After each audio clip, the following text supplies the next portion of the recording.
It's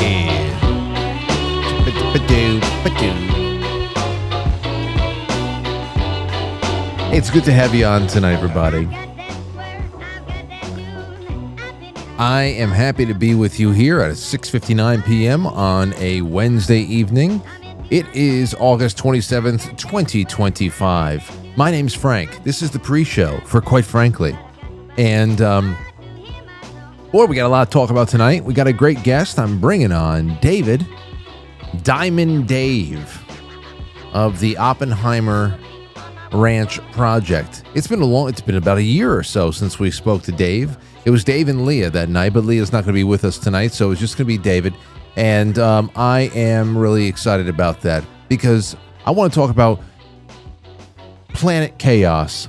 And I'm not just talking about tectonic shifts or swarms of earthquakes and volcanoes and other weird things that's going on, extreme weather and all of the theories surrounding why it's extreme and who's going to profit the most and where the hell did all the climate catastrophists go over the last couple of years? We only have 3 years until it all goes away. Where did King Charles go compared to summer of 2020 when he referenced World War II Marshall Plan? We need to get militant in the way that we change the world and turn the thermostat down. Where did all that go? Now, obviously, there's still a lot of crazies out there and a lot of organizations carrying water in that way, but this is what Dave does, and I want to talk to him and see how everything is. And but more importantly, we have to talk about what's going on with the people on the planet as well. That's why I say planet chaos. We can go anywhere with it, and we must. And man, what came out of Minnesota, we'll talk about Minnesota a little bit. And I don't really go into these things too much these days because it's like a dead end. But given what we spoke about last night when it came to crime deterrence, the mental makeup of criminals, the mental makeup of the criminals inside of the law enforcement apparatus of the state or the federal government, and what they're allowing, what they're enabling, who they're running cover for, and how badly they want to do anything but make criminals pay the price. And it really comes down to it links perfectly with what we did last night, even right to the death penalty, because the person we're talking about today obviously had his no fear of death. Especially we're talking about the trend right now with the T types. The T's, the trans. We see those. And when they're on this kind of a path, self-termination seems to be part of the plan. So nobody really gives a shit about, what the cops are going to do, what judge is going to, what ruling a judge is going to give you on the other end of the slaughter. And that's where we're at. So anyway, I want to talk about that tonight and so much more. Second half, we should have enough time for your calls. And then we'll sign off at the appropriate time, whenever the hell that is. And then Extra Innings will commence. I just want to thank everybody for hanging out for Extra Innings last night. We had to break the stream, and on nights like last night, we'll always have to break the stream because when Extra Innings has something to do with me being on the drums, which I did we hung out and tested things, the sound and the sights for nearly an hour. I got out of here nearly around 10 o'clock last night. Anyway, that was pretty fun. And we got sweaty, and it was a lot of fun. But I had to cut the stream, run into the other room, launch the stream in there. Well, I think the layover was pretty nice. But I'll keep finding ways of making that smoother as time goes on. Tonight, it's just going to be a little bit more of general chat attention and some leftover thoughts from this evening. And I have some other exclusives I can give you, some old footage and fun. Anyhow, that's that. So Oppenheimer Ranch Project, that is tonight. What else do we have going on? Let's check the grab bag, shall we? Well, guess what? Last night, I read one of the statements from the upper management at Cracker Barrel, the corporate offices, the corporate orifices at Cracker Barrel. They issued a statement about thank you so much. We needed this. Thank you. Thank you. We can't thank you enough for all of the feedback. Thank you. Thank you. Well, right around the time we went live is when the official 180 happened. So I had missed this because I mean, this tweet from the Cracker Barrel Twitter account was at 6:53 p.m. last night. And of course, we went live like 5 minutes later. I had not seen it. So it's official. It's official. We thank our guests for sharing your voices. Yes. And love for Cracker Barrel. We say we would listen, and we have. Our new logo is going away, and our old timer will remain.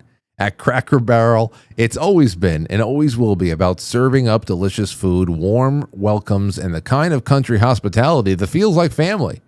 As a proud American institution, our 70,000 hardworking employees look forward to welcoming you at our table soon. Please come back. It's like, there's going to be people who are now just a little bit turned off by being exposed to the kinds of people who are in control of this chain. And the people who work there are great. At least the ones I always go to whenever we're going down the East Coast and heading to Myrtle Beach or something. And oh man, it's always been pleasant. Always been pleasant. But it's one of those things where you show somebody a little something about you, and you're like, please, can we just all forget about this stuff? Can you forget about any of the invitations that we essentially sent out there for people to look into the other initiatives that we donate to, and how incredibly left wing we are in the corporate office, which means that our clientele politically are people we loathe. That's the whole thing here. You think about the clientele. You can't go, well, Democrats never go to Cracker Barrel. That's not true, obviously. But you just think about that kind of left-wing corporate metropolitan view of so-called flyover country and whatnot. That is naturally at odds with each other. So I understand when people just get a glimpse of the people who are holding the reins, where otherwise you don't really think about that. You're just thinking about the sourdough French toast. But yeah, look at this. I didn't see any of the interior ideas. Look at this. So up top is everything you would expect from a Cracker Barrel. You just have an eclectic collection of things and old-timey things on the walls and stuff like that. And then downstairs, there you go. You know that old saying about you make a house a home. You do a little work on a house, you make it into a home. You make it cozy and inviting and warm, and you just raise the temperature of the place and you make it you. This is what happens when corporate remodeling comes in and all of their analytics goes to work to freshen things up. This is exactly what happened to that cozy restaurant chain that I told you about last year. Exactly what happened to it. They made a home into a house. And if these were financial concerns, financial reasons that they wanted to spiff everything up, then why do they want to renovate every damn location? That's a lot of money to turn it into a damn college cafeteria.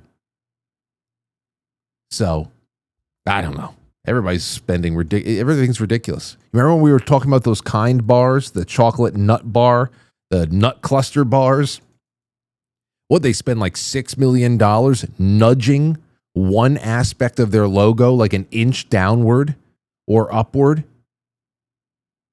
We broke it down. It was almost like $2 million per inch or something like that. $2 million per centimeter. It's just nuts. Then again, a nut bar is different than this thing. So that's the end of that story, at least for now. In Burning Man, we have this over here. Burning Man 2025 turns into hell on earth. I didn't even know these things were still happening amid freak thunderstorm after the Orgy Dome was destroyed by strong winds. Those winds saved at least one person from getting chlamydia this year. It's that time of year. Tens of thousands of burners flock to the Nevada desert this year to engage in debauchery. Burning Man is a yearly drug-infested. We all know what happened. But let's see here. Earlier this week, a wicked dust storm kicked up the first day of the festival, and it's ruined campsites. Winds reached more than 45 miles an hour, according to spokesperson for Burning Man. The Orgy Dome was also completely destroyed by the windstorm. Oh, well. Got to find another place to have an orgy, I guess. But I thought that this was I thought this was like just part and parcel for the gathering out there. Every time, obviously, it is. I don't know what the numbers are, but it's not nearly as covered as it was. It was a lot more of a cultural phenomenon about 10 years ago or so. There was always a lot of, hey, look at the people flocking out there now. I wonder if the demographics ever replace themselves, or if it's just the same people getting older and older and older.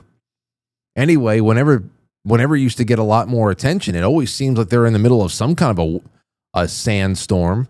Everybody's wearing ski masks and goggles and stuff to make sure it didn't get into their eyes. Anyway, there's a lot more squirting into your eyes out there, so even if the winds calm down, keep the ski mask on. With that, let's get into starting this show up. Because David is going to be with us in about, 5-7 minutes or so. So let's get started. Thank you guys so much for showing up tonight. Whether you're watching live or on demand, please share this with your friends. Share it wherever the hell you are. If you're watching this after the fact, if you're watching it tomorrow or a year from now, leave comments. You hear something you want to comment on? Leave it in there. It's going to tickle the algorithm pink. So just leave comments, like, share. That is the best way that you can sponsor the show every night for free with literally 3 clicks of the mouse. And that's all I can ask for at bare minimum. We'll talk to you in a moment. Get right back.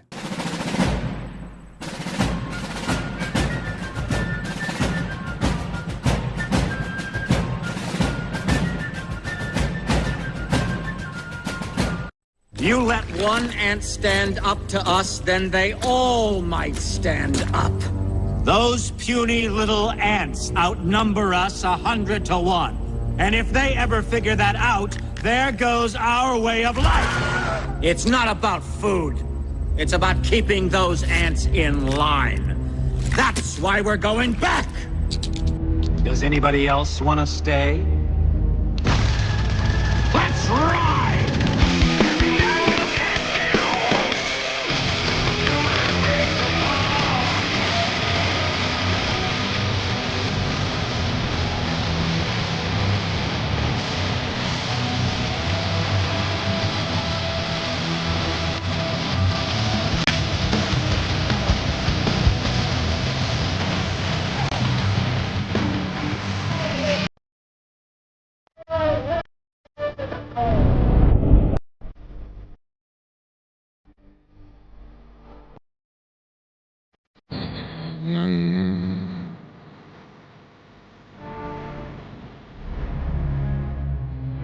Hey guys.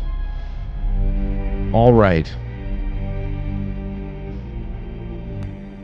As you can see, it is 7:12 outside, and look, where's the sun? Barely visible. We're getting there, everybody. It's almost fall, and soon at 7 o'clock, darkness will be upon us permanently. Okay, so we are waiting for our guest. They'll be here in a couple of minutes, and I just wanted to throw this out there because, I'd like to see what he thinks about it. I actually really like the social commentary that David and Leah put out there, because as I always say, planet Earth is more than just the weather. There's what's the weather of the people as well. So take a look at this. This is from the Daily Mail. Minneapolis school shooter. Some freak who looks like Rocky Dennis. Revealed as transgender and anti-Trump as Democrats call for shooting to be depoliticized. How convenient. Minneapolis school shooter was a transgender woman. No. Whose mother worked at the school where the 2 children were slaughtered. Court records seen by Daily Mail indicate the Westman Disguy had previously known as another name, had petitioned to have the name changed in 2019. According to court papers, anyway, it doesn't matter. There was a horrific shooting, rampage at I think Catholic school, but during a Catholic mass, like I think an all-school mass today, and people were being shot in the pews. And, you know, when tragedy like this strikes these days, I really pick and choose what I will bring to the show. Not only because everybody takes their crack at this stuff, and it's just, but man, I think about how much of a dead end so much of this stuff is. It's horrific. We spend weeks pining over all the details, looking through, you know, what kind of drugs this person certainly was on, wondering exactly where they were mangled. Their minds were mangled by the culture at large, perhaps the parents, teachers, one school system or another, porn, whatever the hell it is. Because we are a society that produces a lot of psychos now. We produce them in mass. And it's just really tough to be able to say, okay, well, it's part of it's a big story today. If it bleeds, it leads. So obviously everybody's talking about it, but there's no solution. But sometimes you just want to talk about it so you I don't know. What do you say? You can express some kind of anger. And I just think about what we talked about last night with the death penalty and deterrence and all that stuff. Maniacs, murderers. Perhaps there's a level of apprehension, hesitation that will set in for people when the culture shifts toward harsh treatment of criminals and stiff penalties and maybe even death. But for the real sickos out there, for the real rudderless sickos out there, they don't fear the law. These types are all already wired to self-terminate, so they don't really fear the death penalty either. And they certainly don't believe that there is a God, so there's no judgment afterwards. There's plenty out there. I don't know about written manifestos, though I've seen screenshots of things that were written, but there's like 11 minutes of video of this freak or whoever the hell is in the video. Also remember that it's trauma. It is very well packaged. It's a trauma package, a care package for the entire country to consume again. Okay? It's a filthy host in and of itself. And what we are doing here is we're seeing, I don't know, the things I saw written down seem a little bit more like it smacks of demonic possession than anything. So many themes that we talk about on the show recently coming to a head in just one place. And just last night we were talking about this. There needs to be greater fear of potential victims. That's for one. And I understand it's an ambush in church. You ambush people, you're going to hurt them, you're going to take them out. But if you look after vulnerable people, in this day and age, you better be able to wage war in a just war fashion in a moment's notice. I know that many of you out there are like me. Doesn't matter where the hell you're going, but you are organizing like the wolves that walk through the woods together. How the wolves organize themselves according to hierarchy and age and strength and all that other stuff. Who has the best vantage point? Who's at the vanguard? Who's leading the pack? Just constant surveillance while everybody else is sucking their thumb and looking around and watching the birds. It's just constant surveillance. And you know what? Maybe that's a good thing. Maybe that's a good thing to a certain degree, to always have your head on a swivel. Maybe it's also awful that kind of knee-jerk reaction and that need is becoming a little bit overdeveloped in some sense, because the world that I keep talking about the way things were even in places like urban New York, You can keep your doors unlocked at night in the summertime. You just can keep the screen door open.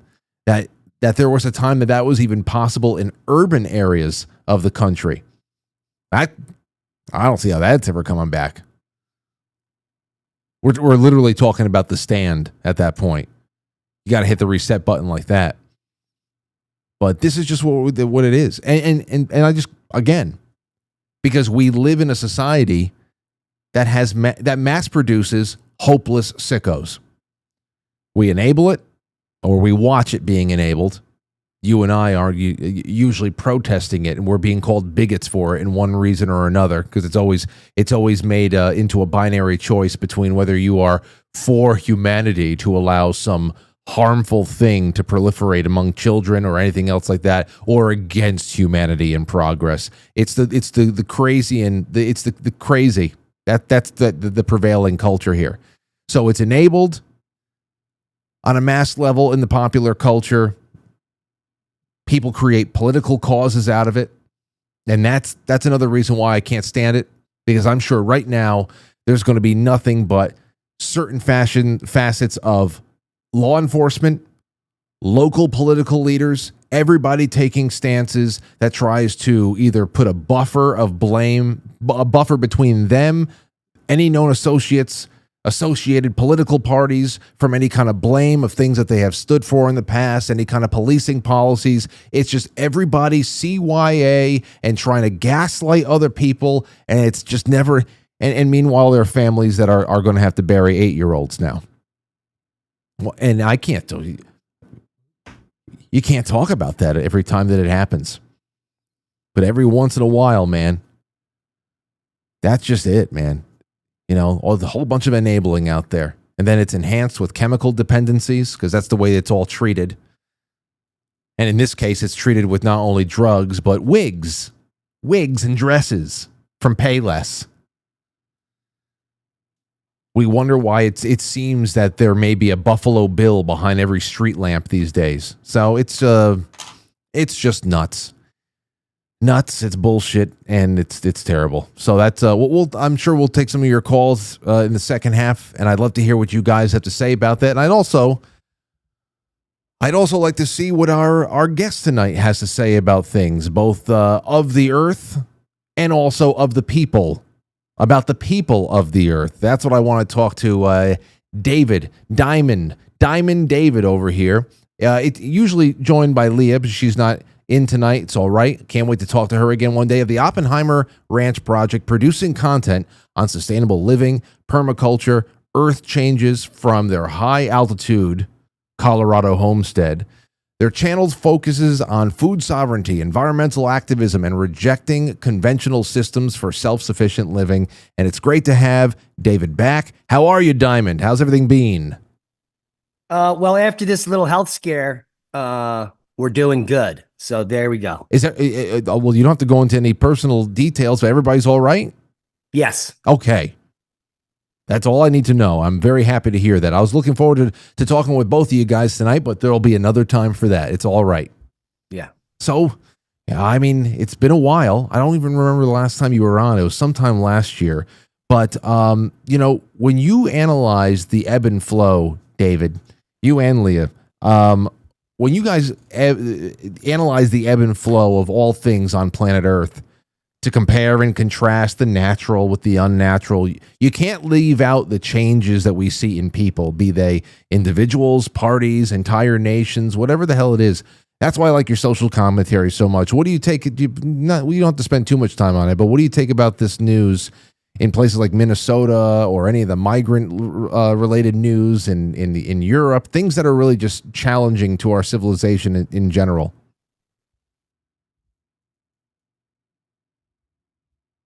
You would think that this is being done on purpose, the deconstruction of humanity, in the sense that in the last decade or so, what we call morality has really shifted dramatically. Now let's take the shooter today. It was another trans shooter, and what we know about this push to castrate children or mutilate children is that they have a 42% suicide rate. So clearly it's not something that's in the benefit of these people. And not only that, their ideologies typically are devoid of things like you and I believe in, God and heaven, and maybe even reincarnation. I don't know what your beliefs are, Frank, but people that go in to just murder people before they commit suicide clearly don't have much moral compass. Another thing I noticed is that the last two trans shooters that did this and took their own life, they could have just taken their own life and not taken innocent people with them.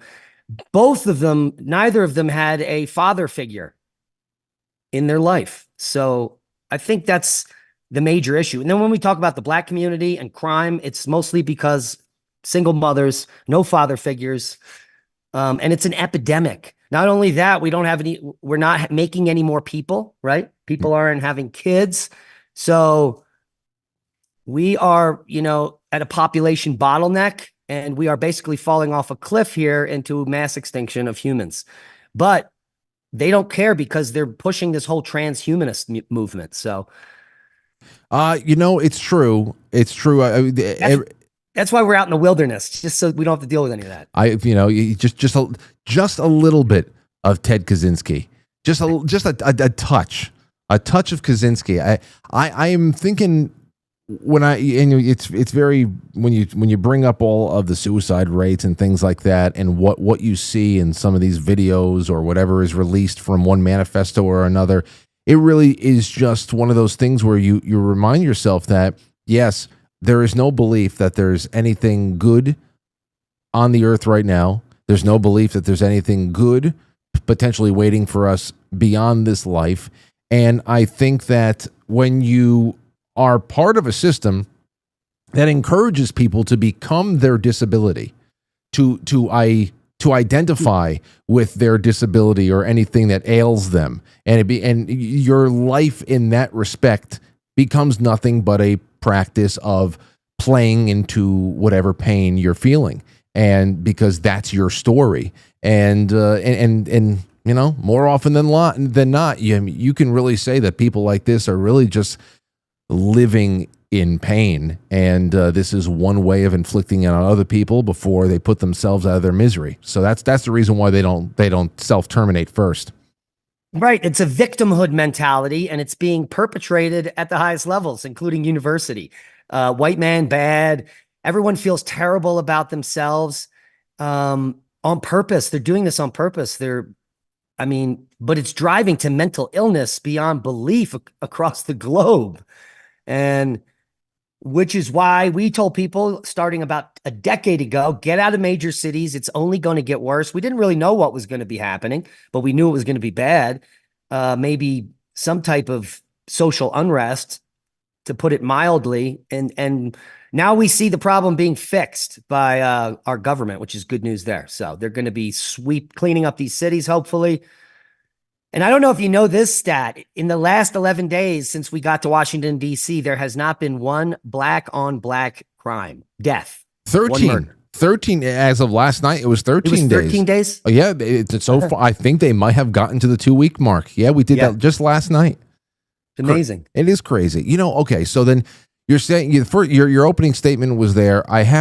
Is essentially that you wonder if this stuff is planned. Well, I want to ask you about bigger topics outside of that, because I'm sure the audience will call in on the first topic later on. When I was trying to get you guys booked, it was around the time that we were having another big cluster of earthquakes and volcanoes. Hell, it's been a couple of years now straight that we're even feeling tremors over here in New York, which, whenever I know I feel something, I tweet about it. There's usually one person saying, 3.0 is not an earthquake. Get over yourself. I say, you know what? Over here it is. We don't feel these things, but there's a lot of things becoming normal right now that seem a little bit anomalous. And I wonder what your level of suspicion of what we're living through right now being manufactured as well as weather warfare. I know that just seeding clouds was one thing. You're not going to change the world is too much of a complex system to be able to go to war with the the entirety of it. But what do you think about what we're living through right now? Is there anything that we actually are contributing to? Well, unfortunately, you're probably not going to like my answer, Frank. We have been doing we have been cloud seeding since the 1950s. That is one type of weather modification we've been doing. But if you look at the peer-reviewed literature, there's no way to know if it really works. You have to have an existing weather system. You have to have clouds to shoot these silver iodide rockets into. And the thought is that it increases precipitation up to 15%. But there's no way to know what the storm was going to produce before. So there's no way to know if this even works. And other than that, there's very little, there is no real thing called weather modification. If you have a degree in thermodynamics and you do some of the maths, it's very quick that you learn that in order to, like, let's say we're going to steer a hurricane, it would require all the energy output on the entire planet to maybe move it a single inch. So all the fairy tales coming from Dane Wigington and all these other people that don't know how to research things and look into the peer-reviewed literature on what we know are really just misinforming the public. Oh, we talking. Do have. Yeah, go ahead. No, you go ahead. Go ahead. We do have a huge problem with pollution on our planet, especially up in the stratosphere. Elon Musk's Starlinks are only meant to last 4 or 5 years, and then they re-enter, which is why he keeps launching more up there. And when they burn up, they release all this toxic material up into the ionosphere, which makes its way into the stratosphere and eventually makes its way into the atmosphere and rains down on Earth. We also have PFAS. These forever chemicals have been found in all rain across the whole planet. So while the media is trying to dupe you that CO2 is pollution when it's actually plant food and beneficial, they simply don't discuss the elephant in the room, which are all these toxins which are raining down on us. Let me ask you about that. This is about the media and where the footing on all this has been. Now, it's not the same for everybody. Just like masks and COVID-19, there are still people out there who now will always wear them. The same thing with climate change stuff. But it does seem to be that it does seem to me, at least, that it has been a long while since someone like a member of the royal family will come out and proclaim that we need a military approach to cooling the earth. I don't know if you've seen any kind of change or pivots on what's going on within the upper echelon of the decision making with the climate stuff and the narratives that are pushed out there. But aside from, I found this recently. This is from The Conversation. We only had. This is the first time I've seen something like this. Only 3 years left. New study warns the world is running out of time to avoid the worst impacts of climate change. It's very rare for me to see the ticking time bomb articles like this anymore. It seems like there has been a little bit more of a backing off of the gas. Do you see that as well? Absolutely. This administration on the EPA website removed CO2 as a pollutant just recently. Lots of AI models have been crunching the numbers. Do you know who the IPCC is, correct? Yes. The Intergovernmental Panel on Climate Change. Mm-hmm. So all of these supercomputers looked at all the peer-reviewed literature on climate change, and they determined it's 100% propaganda.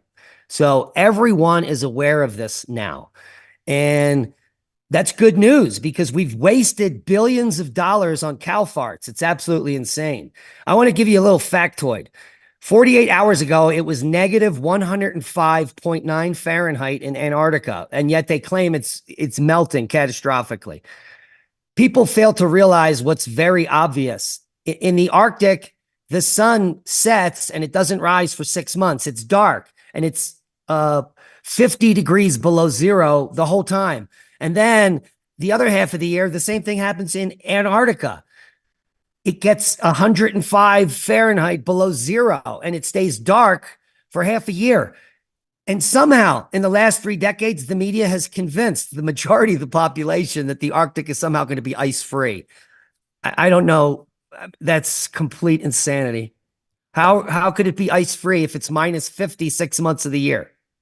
Well, I mean, Every time they put out some kind of a satellite image, and I know there's a lot of people out there who will contest the legitimacy of satellite images out there, but there are other, surface level measurings of the ice caps that keep showing that they contract and expand just like human lungs do, and that they are actually very healthy.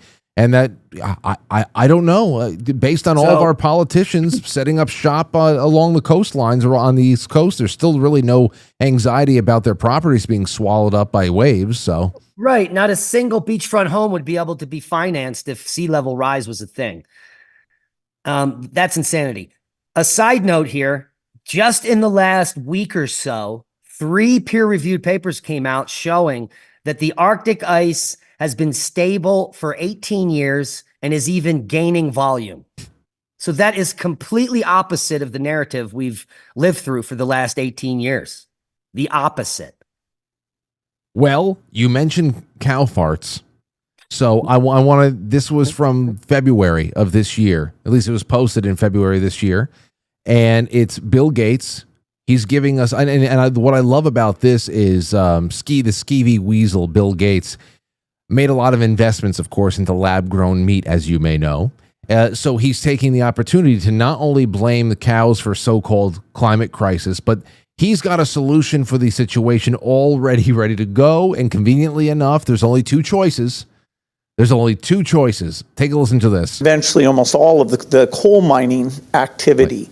What happens with beef? My climate group, Breakthrough Energy, just announced literally today an investment in an Australian group called Ruminate that helps cows not be so much a source of methane emissions. So we have 2 paths to solving that. That's 6% of global emissions are cows who burp and fart methane to an extreme degree. You can either fix the cows to stop them doing that, or you can make beef without the cow. And both of those will be pursued to see which one can lead to the best product in terms of they're either going to engineer cows to not be so flatulent, or they're going to create beef mass produced in a laboratory. Listen how stupid this is. Okay. 96% of annual CO2 comes from the ocean. It doesn't come from humans. Just 4% is from humans. And he just said 6% of the human caused CO2. So he's talking about 6% of 4%. Statistically, that's nothing. So this is just a global waste of time and money. But wait a second. Is he saying 6% of 4%, or is he just lying even bigger and saying that they actually produce more CO2 than humans do? No, that's not at all what he said. But here's what's funny. You talked about the fake meat. So they're claiming that by creating a factory which uses huge amounts of energy to make fake meat is more efficient than a cow standing in a field eating grass. That's insanity. And the good news is that Beyond Meat just went bankrupt, and Al Gore had like a 20% stake in that company. So Al Gore has just lost hundreds of millions of dollars. And not only is he irrelevant, but he's also got kind of fat, hasn't he? Yes, I know. All these people have. Bill Gates, forget about it. And they all own beachfront property. Yes. And Gates looks like a leaking water balloon. He's very, very jiggly, but he's amazing man boobs on that gentleman. I know. Uncle Bill there. Terrible choice of shirts. Anyway, so I want to talk to you a little bit more about, so that there is a little bit about the climate narratives and where they're all kind of changing, and the same old people out there playing their fiddle. I mean, Bill Gates is not necessarily talking about how, hey, we only have 7 years left, but he is positioning himself economically to reap, the rewards of all of these lab-grown meat investments that he's making. That's just another scam over there. But when it comes to extreme weather and things that are happening, I'd like to know about anything anomalous that you have been tracking. I brought this up a couple of weeks, maybe about a month or so ago, and I wanted to know from people over here in my neck of the woods what I have been dealing with over the last couple of years that has become a trend that I can market in my books. Number one, like I said before, it's very odd, but we're getting tremors every once in a while. We've had at least one a year for the last 2 to 3 years. Before that, anybody around here talking about their memories of being through an earthquake or talking about the one that happened in 1986. The other thing is the pink sun. For the last 3 years, there's a couple of weeks of summer now, Dave, that over here there is smoke coming in from some wildfire in Canada, they say, that we've never seen before. And now a couple of weeks a year, we have this pink film over the sun. Our throat is scratchy. It's shit. What the hell is going on with that? Well, climate is variable. That's what my graduate degree was on. I'm a catastrophist and a climatologist, and climate is highly variable. It has a 1,000-year bond cycle where we have these huge temperature swings. We have these decadal drought cycles. We have millennial scale drought cycles. So the climate is always changing, and it's changing in different directions. And what we had in the last 3 years is a huge drought up in western and central Canada. And we've had over 2,000 or 3,000 wildfires burning up in Canada the last 3 years. So that's your pink sunsets. So eventually it will shift sometime, maybe next year or the year after. It will rain a lot up in Canada there, and there will be no more pink sunsets. But humans are good forgetters. They forget. And so they don't remember that it was really hot 20 years ago in New York when all records were broke, or 30 years ago. They just don't remember that. So they have short-term memory. So when they're watching the news and the news is telling them what to believe, they believe it and then they repeat it. When nothing could be further from the truth. The amount of flooding we've had worldwide in the last 3 years, that's completely epic. That has everything to do with the Hunga Tunga eruption. You can go look at a stratospheric moisture map, and the moisture is still up there since 2021, January. And so it'll be a few more years of this record flooding globally until that moisture comes back out and we get to base levels that we are used to, the 100 and 500 year flood happening every year. So there's good news there. The question you asked had so many parts. I really can't remember. Well, I'm so as far as the wildfires over here. Yeah. See, I don't have any memory in my life of that happening. So no, in fact, well, actually, back when I was a kid, there was a few years when you were young that we did have some smoke over here in the Northeast. But it was nothing like what's been going on the last few years. So it is unprecedented, and there is history for it. Okay. Until just about 2 days ago, the entire country was polluted with smoke for the entire summer, because I go over that air and smoke map every night. But it started raining in the West here and also in Western Canada, and just a tenth of an inch puts out like 90% of the smoke and fire, and it brings all the smoke particulates down out of the atmosphere. So the skies get clear, which is good news. And it's supposed to rain, very rainy pattern for the next week or so out here. So your sunsets over there in the Northeast should be clearing up. So you were just talking about volcanic activity and its direct correlation with what it will be years worth of very heavy torrential rainfall in certain parts of the world, and how our atmosphere traps moisture, and that takes a while. Tunga, the January 2021 eruption put 11 to 14% more moisture in the stratosphere. That is a huge amount. We're talking trillions of gallons. And the only place that can go is it gets transferred into the atmosphere and then it falls in storm systems. So that is still leaking out of the stratosphere. And for the next at least 2 years, we're going to have these catastrophic floods. The worst news is the magnetic excursion that we're experiencing. Okay. So because when the magnetic field weakens, we start to get more aurora up at the poles. And in the last decade, we've discovered all these new types of aurora, where we have aurora coming as far south as the equator several times a solar cycle now. That's never happened in the past.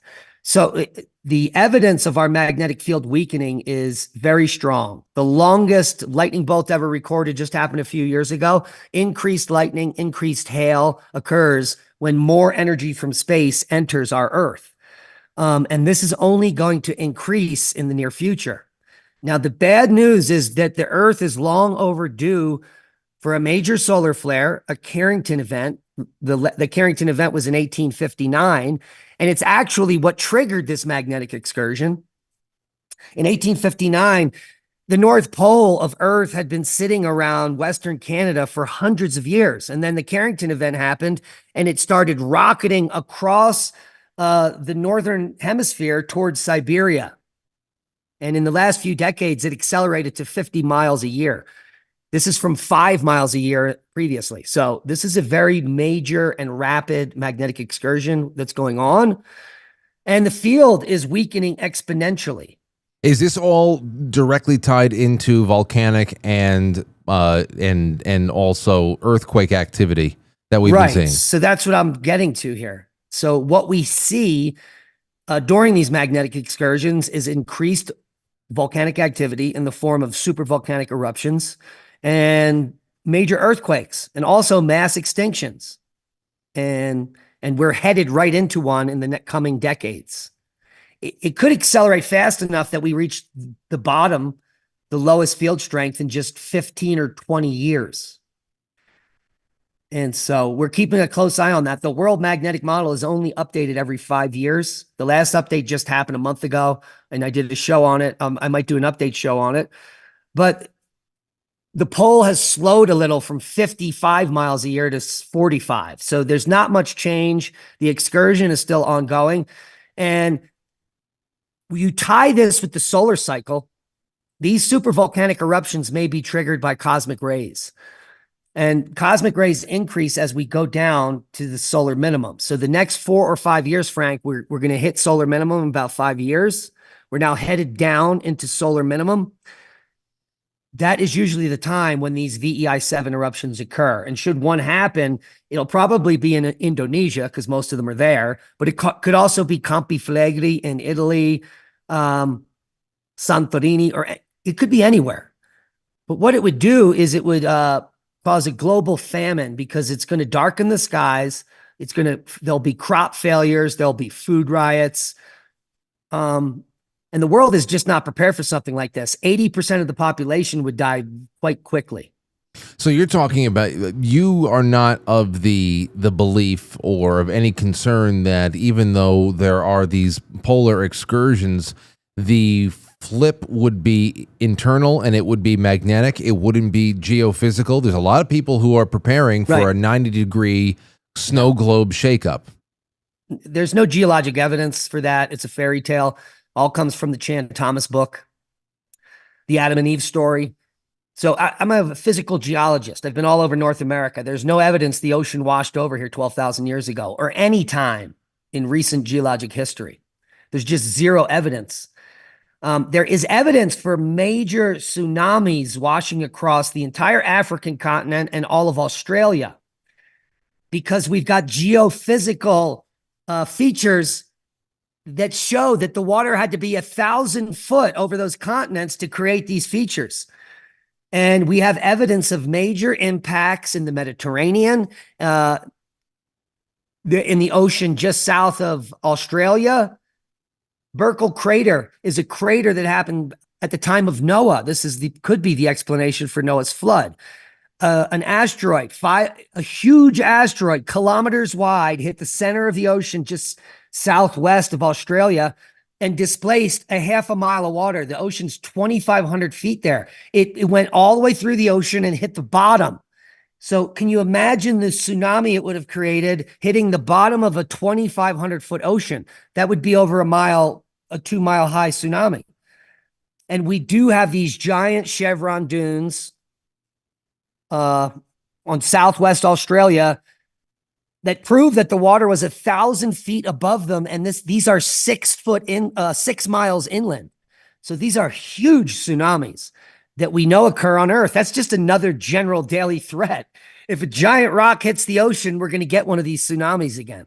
So, and they happen all the time geologically speaking. Not in human lifetimes. In fact, we don't know of any of them, really. But, civilization has only been around for a little bit here. I know, in comparison. And why do you think that is, Frank? Oh, well, because it seems like the chalkboard is erased every. Yes. Yes. Yeah. Well, and I guess that's where everybody tries to take some comfort. And it's hard to find comfort when your choices are, well, the earth is going to be shaken up like a snow globe, and New York is going to become Chile. And then that's going to be like a slosh back or whatever. Or we're going to have this weakening of the magnetic field. There's going to be some sort of internal lava lamp undulation going on there, and the surface is going to be affected by volcanic situations that blot out the sun and cause famine and all that other stuff while we essentially degauss our computer screens. So it's just like, what But we didn't even talk about solar flare. Yeah, that sounds fun too. So the weakening magnetosphere is making Earth more susceptible to a Carrington type event. And luckily, the last one of these super flare events in 1859, there was almost no electronic infrastructure on Earth. There were a few wires and a few idiots tapping on these little things. That's it.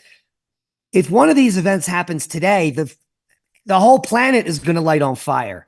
Major cities will erupt. You've seen during certain lightning storms where you've got these huge substations that explode due to lightning. Mm-hmm. So that's going to be happening on a grand scale globally. So major cities are going to light on fire. Anywhere that's along major transmission lines will light on fire. So we're going to have a global conflagration. And if it happens in the middle of a summer during a drought, it'll be epic. Whole countries will burn to the ground. And that's just the first effect. That's just from the discharge and as the flare comes in. It's going to send us back into the Stone Age. Again, the death count will be worse and more rapid than the volcanic eruption scenario. Let me ask you this.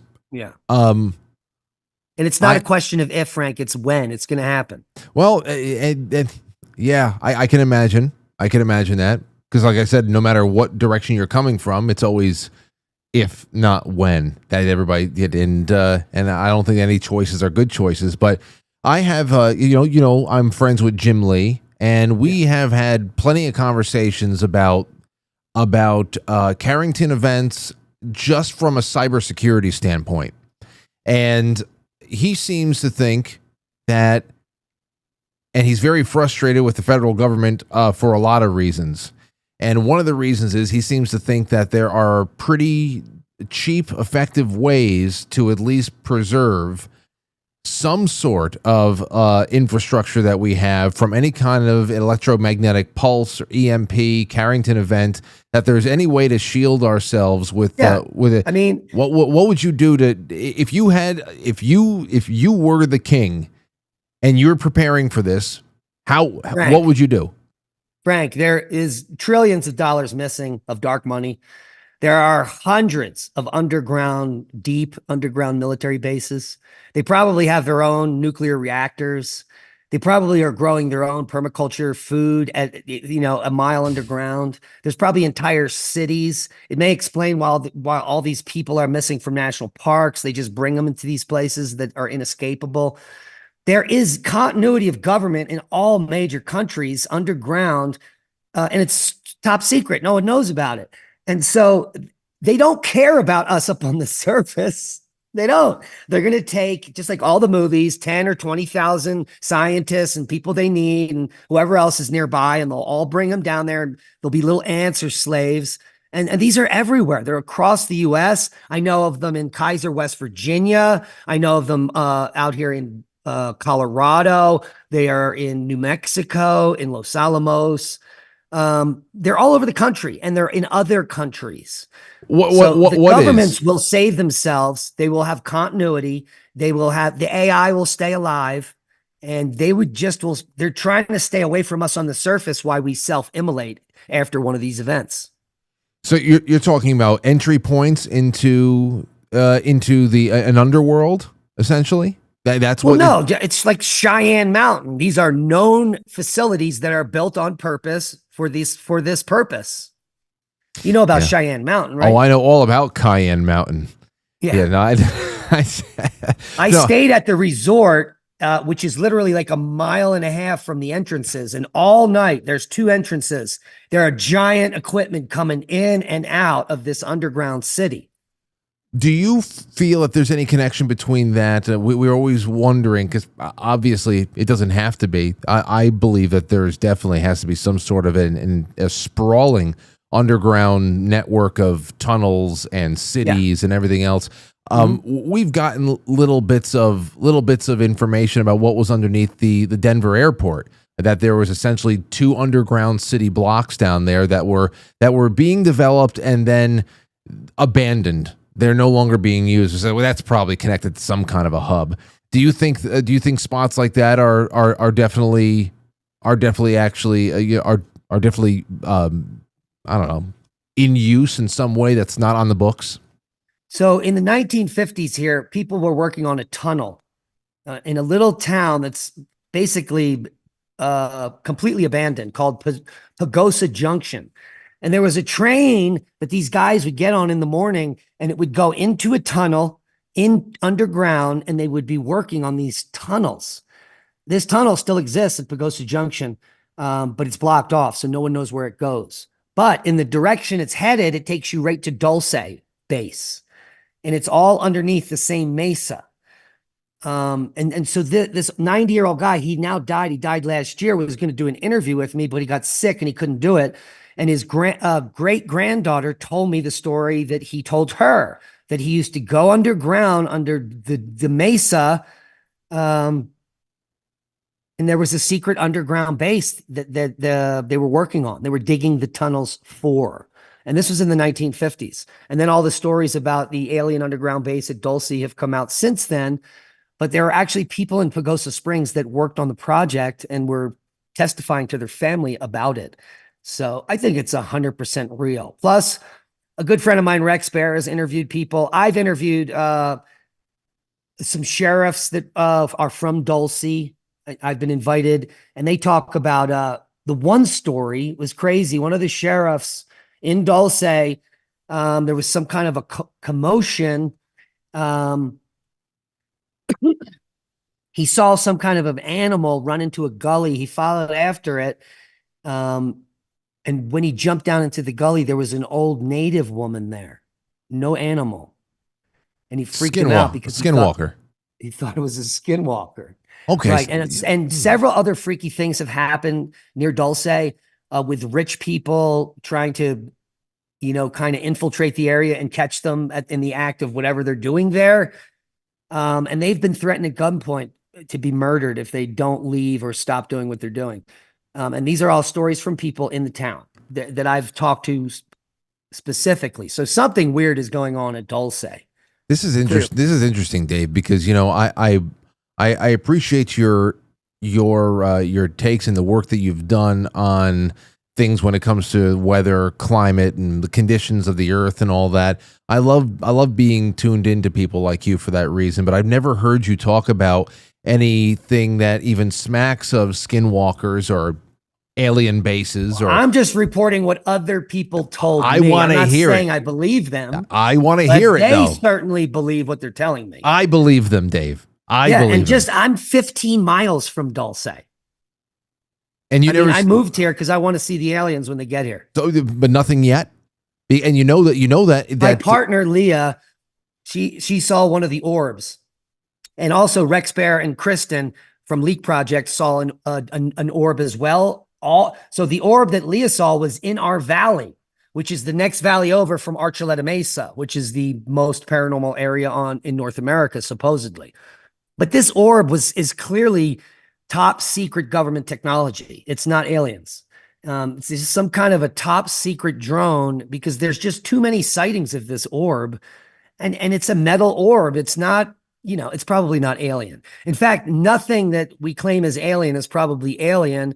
It's all probably top secret black ops, in my opinion, including abductions, cattle mutilations. It may all be a CIA disinformation campaign. Because if you do follow the ufology movement or disclosure, everyone is a fraud. From Jeremy Corbell to Elizondo, they're either CIA, FBI, or just trying to make money. And I know this for a fact because I've gone to some of these disclosure cons, all right? And I've gotten VIP access backstage. I got to sit with one of the most famous abductees of all time. And I researched his case. And the place he claimed he got abducted is the second most likely place for ball lightning on Earth. And I'm sitting next to him while he's signing his books. And, you know, in between people, I told him that factoid. And he didn't say anything. And then after I told him that factoid, I said, do you think you might have been struck by lightning and not abducted? And he turns to me and he says, yeah, maybe. And he just kept signing books. So I think it's all bullshit, to be quite honest, Frank. You see, within ufology, and you talk about black projects that are out there and that are really just making headway on technologies that would seem like magic at this point.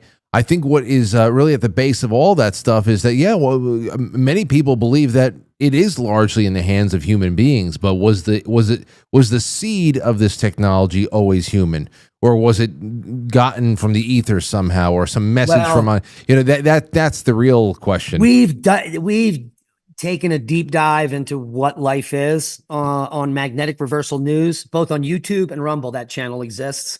This is where we read all the recent peer-reviewed literature and come to some startling conclusions, including the fact that everyone on Earth is an alien, all life.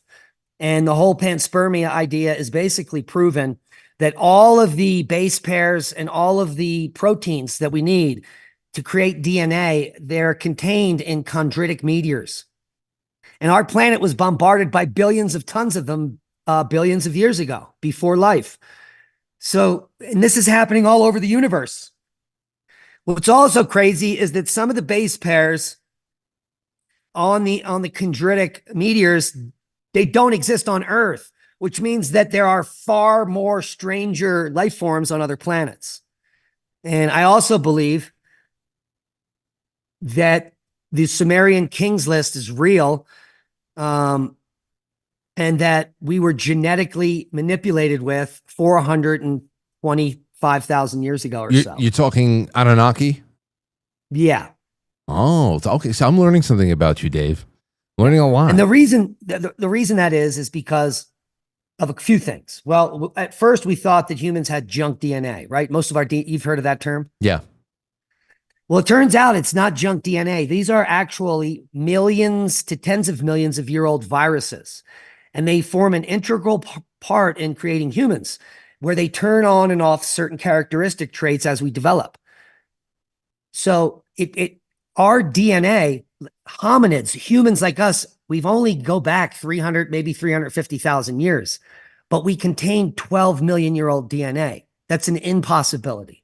So someone clearly had to take a hominid and add some parts and manipulate it to get what we are now. And so I think that's quite obvious. Another big miss is that they call Neanderthal Denisovans different species, right? And then they say that our DNA, like some of us, we go to 53andMe and we get our DNA tested. I got 3% Neanderthal. I got 2% Denisovan. If their DNA is in us, that means we mated with them. You can hold on. That is something that you can have profiled. You have X amount of Neanderthal in you, or yeah, 23andMe does that. You're serious? They do. They even break it down by Neanderthal. If you want, yeah. I had never heard that before. Yeah, No. so almost everyone has this Denisovan. If you're Asian, you have Denisovan because Denisovans are Asian. They're not a different species. If you're European, you have Neanderthal because Neanderthals lived in caves in Europe and they're white people. So if you're white and European, you're a Neanderthal. You're not a different species. They've got the whole thing wrong. There is no way we could have interbred if we were a different species. That is based on the definition, Frank. So there's huge problems with anthropology. And the first one is that we know about 1 to 3% of species of hominids, just because the fossil record is so sparse. So there's probably hundreds of other supposed species, but all they are different races. So the Denisovans are the Asians. We know that because they're from Asia, and they're from Eastern Russia and China. Those are Denisovans. And the Neanderthals were in Europe. Hello. And the Africans, all those black Africans were in Africa. We didn't come out of Africa. We came out of every single continent, and we're all different races. We're not different species. You're going to make me go home and rewatch my Lloyd Pie. That's what I'm going to be doing. I'm going to be... We just found another species in Indonesia, a 4-foot tall hominid called Homo floresiensis. But it has DNA of other hominids in it. So they were banging midgets 40,000 years ago. Sometimes it's all you have. Yeah. Sometimes it's just your options are just limited. You got to do it. And we also in Tennessee have a 4-foot group of people that many native cultures talk about, the moon-eyed people. So they're probably just the same race of Homo floresiensis in Indonesia that somehow made it to Tennessee, because there's entire graveyards of these 4-foot people. But no one talks about it because it doesn't fit the standard narrative. Oh, I think we got to some great stuff tonight, Dave. I really do. There's so much.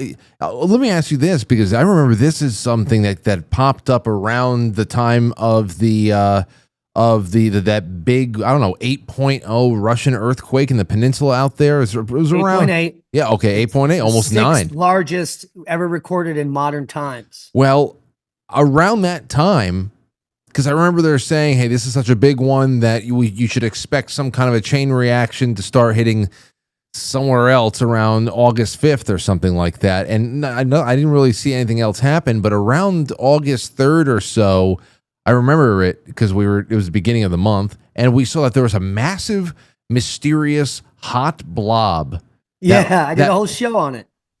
What is this? Here, hold on. I just picked it up right here, and there, massive, mysterious hot blob. If you want to go over to Magnetic Reversal News on YouTube or Rumble, Leah and I did a whole show on the hot blob under New England, and it's just new work on some plate tectonic stuff that they did. And we initially thought that the separation of Africa and North America around 250 to 220 million years ago that formed the Proto-Atlantic Ocean and now the Atlantic Ocean, because prior to that, there was no such thing as the Atlantic. So that's pretty recent ocean. It started forming about 230 million years ago at the mid-ocean ridge. They initially thought that those earthquakes you're talking about, Frank, over there in New York, that they were remnants of that separation. But the new paper shows it's actually has something more to do with Greenland, the separation of Greenland from North America. And it left a remnant hot blob right under your feet there. And that hot blob has been migrating. So because of the migration of that hot blob of magma, it may be moving the crust a little and causing all your earthquakes. Well, the reason why I wanted to ask about it is because we're talking about deep underground, not only bases, but maybe secondary holes for human beings to live out and survive with any kind of surface catastrophe that's going up top. Would this... You can't go down that far. Okay. It has to be a newly made, man-made hole. If you get down much more than a mile, the temperature increases. So the blob would not affect caves, them. You know about the caves in Mexico with the giant crystals? No. There's some really deep caves they found in Mexico with these the largest crystals ever formed. They're like 80 feet long. And you can go down there, but it's 190 degrees and you got to wear a special suit and you can only be in there for a few minutes. So if you get down more than a few miles, it just keeps getting hotter and hotter. There is no inner earth. That's all fantasy. We can only go down in the very surface area, a mile down and live. So all those areas they're creating are going to be man-made. They're going to be steel and concrete reinforced. Maybe they have some kind of technology to prevent from cosmic radiation. You don't know. The technology that we're allowed to know is like 3 decades old. Like my father worked in top secret ops in the 80s. I brought a piece of stealth bomber material in for show and tell in 1984, and no one believed me. So we've had stealth technology since 1979. Can you imagine? That's 50 years ago. Can you imagine the technology the government has 5 decades later when we had invisible aircraft technology in the 70s? Well, since we're talking about the survival of the species and the migration of the species, and there's no inner Earth, but what about Mars? You said you recently you did something, and I haven't been able to look at it deeper. But for the sake of me not having to change the title, why is there's plenty of people out there who believe that Mars is an impossibility and not a choice that we would make anyway, even if it was possible. But why do you believe that life on Mars is just something that's not going to happen? Well, unless we have some major breakthroughs and learn how to make magnetic fields on planets and atmospheres, like I don't know where you get the 100 quadrillion tons of oxygen you need to make the atmosphere. The problem is that the amount of cosmic radiation you're going to be exposed to simply on the ride to Mars is going to kill you. So the only things that'll be living on Mars can be robots. That's it. And what would that do for humanity? I have no idea. So these would be death, guaranteed death for astronauts that go out there to set up Mars. We don't have the technology to block cosmic rays. There's no atmosphere on Mars, and you would be bombarded by radiation. You'd get cancer and die in 6 months. You'd get cancer and die on the way out there. So it's a pipe dream. Elon Musk is just lying to the public. He's smart enough to know that.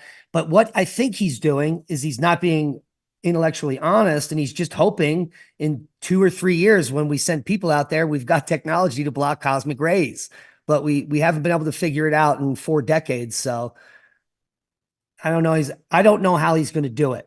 But he did say that his first spacecraft is just going to have robots. So that's good. Well, that's a good thing. One less person dying playing in space. Yeah. Anyway, listen, we've opened up so many different doorways and so many different conversations. We've got to continue this sometime soon. And it was really great to dive in with you in this first hour. Why don't you let everybody know your stream schedule and how they can find you and keep up with you in the meantime? And I'd love to have you back soon, Dave. Yeah, Leah should be well as well, and she'd be a great person to have a different angle on things. You can watch me almost every night. I've been doing an update podcast every night on Oppenheimer Ranch Project, usually 10 p.m. Mountain Time. That goes up. I've been doing it for 10 years.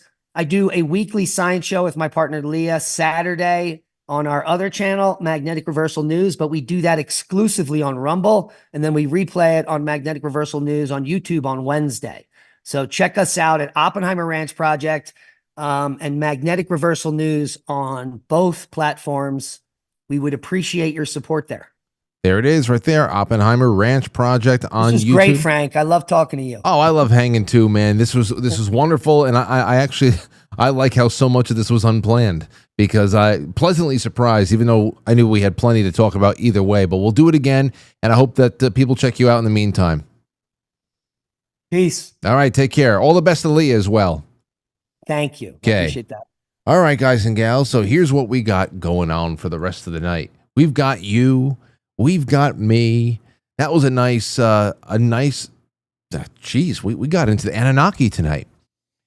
Here I am. I just wanted to get some kind of an explanation as to why the hell the sun is pink all of a sudden, and everybody's trying to act as if it's normal. I guess I got a little bit of something to chew on when it comes to that. Of course, I can't take everybody just for their word and have that be it. There's too many factors out there, but I guess that does make sense. What David was saying does make sense. If there is an unprecedented dry season, and we're talking about thousands of fires over the course of a couple of years, and it's working its way through. Maybe that's it. Maybe that's it. My throat doesn't like it. My eyes don't like it. That first year was ridiculous. You actually saw the smoke passing in front of you. It wasn't just a haze in the sun. It wasn't just a little bit of a corona. a new pink corona around everything. Strange light. But anyway, what did you think about tonight's show? Tonight's guest and the topics? Give me a call. 914-200-0269. 914-200-0269. It'd be great to have you on tonight to just discuss all this stuff because pretty provocative. I'm sure Jim Lee would have a lot to say as well. But still, okay, let's go to the super chats and see what people are saying over there. Jay Britz, thank you for the tip, my friend. Steve Ellis said, consider Dr. Sean Brooks on the school shootings. Well, I'd like to talk to Sean Brooks again just for anything. But yeah, I mean, if that came up with what goes on with the violence that's being reported on and all of the aspects of it, I mean, it's such a man, the mental illness level is through the roof. Through the roof. See everybody taking these kind of positions on things is nuts. 978, you're on the air. Go ahead. Hey, how you doing, my friend? Hey, what's going on? It's me. Yeah, I know. For some reason, I thought it might have been you because I know the area code, but for some reason your name didn't pop up tonight. Okay, but anyway. Yeah, no problem. I would like to, excuse me, respectfully disagree with your past two guests about fathers and fatherlessness. I think that's a cop-out. There are a lot of present fathers who are bad fathers that produce bad people. I think it's a cop-out for personal responsibility. Joe Biden was a present father. Look at what Rampage Jackson's son just did, and he can't blame that on socioeconomic background because he was a privileged rich kid that grew up in a mansion. So I don't buy that. As far as fatherlessness, I think it's personal choices, personal responsibility. I grew up fatherless, and I'm not saying I was a saint, but there's certain things I just won't do, certain lines I won't cross personally, because that's me as a person. So I think people need to stop making excuses like, oh, I didn't have a father present. A lot of scumbags had fathers present. So personally, I think that's a cop-out. Okay. Well, I mean, there's exceptions and then there's the rule. And when I say the rule, I mean there is just the statistical reality of things. And a man not in the house is absolutely detrimental. I agree with that. No, I definitely agree with that. But as you said, I don't think it's the be-all, end-all, Frankie, is what I'm saying. It's not a well, that's it. Your fate has been written. So, yeah, I mean, and I think that it's not so much about people casting people off just because, well, they didn't have a father and that's just the way it's going to be. I think that there's always hope that people are going to have turnarounds and they're going to find some way of being mentored and learning their lessons. What is childhood but learning lessons? And the whole hope is that you have a mother and a father, especially a father, to help teach hard lessons, especially for boys, to show them hopefully how to be a man, and you go on from there. If you don't have a source for learning those lessons along the way, then you're just going to get the shit kicked out of you by life, and then then there are the choices. Am I going to accept this lesson that has been given to me just, by my being out in the world and doing what I'm doing, or am I going to continue on with my act? And yeah, that's where personal responsibility definitely comes in, whether you had the perfect family life or not. And I can agree with that, but if I can just say, there's a lot of fathers out there that are scumbags that raise scumbags. Absolutely. Which is what I'm saying. But yes, a male presence should be there, but it should be the right male presence, because we got a lot of scumbags out there that are purposely raising scumbags. and that's a problem. I'm with you. No doubt. No doubt. Well, thanks for the call, man. Thank you for taking it, sir. There you go. Santino coming through, opening it up on that end. 914-200-0269. Everything is out there. I did want to do one thing though. I did want to stop real quick while you guys are opening up your lines, opening up your phones, you're calling into the show. I wanted to thank my sponsor for the evening, and that is Verso. We had Christabel and Daniel on the show with me and Jay last Thursday. We got to show you guys how their line of products had impacted our lives, especially, the Cell being, Clean being, all of these products on their site that are there to really help clean up damaged cells, being able to give you a whole lot more bang for your buck when it comes to just daily living, cleanup, and longevity.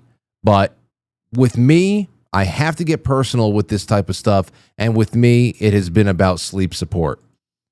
Sleep support. And that is the evening being. And I want to put out a video soon showing just how much I love it. That evening being with Verso. If you're going to go and check it out, ver.so. I'll put it in the description of the episode. Check out the entire line that's there. It started with Cell being, and I'm so grateful for the evening being and the morning being as well, which is a very chocolatey 15-calorie morning electrolyte shake that you can replace or cycle out with your coffee, and all that stuff won't break your fast, will actually enhance it. And these two things in particular have been really wonderful. And for me to be able to try them and get that nighttime optimization in, check it out, ver.so, and you will not be disappointed. I promise you that. Let's take a call. 347. You're on the air. Go ahead. Hey Frank, it's RJ. RJ, good to hear from you. Wow, good day to everybody. It's RJ Williams. So, hi everyone, how's it going? Oh, it's going. I can't wait to get you back on the air too. Either September or October. We have a lot more to talk about as well, you and I. But what got you tonight? Something must be inspiring you. Well, when your guest was talking about aliens, I thought it was interesting, and that he doesn't attribute all the things to aliens. Like he was saying about the, lightning balls. But my question is, we're in the Goldilocks zone in space, right? So these aliens would have to be traveling pretty far to get to us. So what evidence does he have that there are aliens? Oh, well, he didn't seem to be very convinced. He said that he just knows what people has told him. And then he did say that he tends to believe in the panspermia and the ancient genetic alteration theories about the Anunnaki working its way through the Sumeria and all of that. I don't know if he goes all out with the slave-like gold mining theories about the Anunnaki and Nibiru and all of that. But as far as just general alien presence and all that, he seems to just be collecting stories other people have given him, and he doesn't really have an opinion on it. But we're talking Anunnaki. Why wouldn't you believe in anything else? Well, no, I mean, with how long the Earth has been around, or at least has been theorized to be around, I wouldn't write any of that off just yet, but I'd be interested to see, like you guys were talking about with Ancestry and 23andMe, see what kind of DNA we actually have, because that would tell a bit more of the story. Yeah, you know what? Thank you for reminding me on that. Let's see here. Neanderthal Ancestry Report Basics, 23andMe. The Neanderthal Ancestry Report provides information about how much of your ancestry can be traced back to the Neanderthals. The analysis includes a review of over 2,000 genetic variants known as Neanderthal origin that are scattered across the genome. Neanderthals were a group of ancient humans who lived in Europe and Western Asia and are closest evolutionary relatives of modern humans. They went extinct around 40,000 years ago after living alongside of modern humans, Homo sapiens, for thousands of years. As a result, evidence of Neanderthal DNA is now found in traces in early and all modern humans. With the Neanderthal Ancestry Report, you can view the amount of Neanderthal variants you have compared to all 23andMe customers worldwide. So that's incredible. I did not know that this was even a thing, though I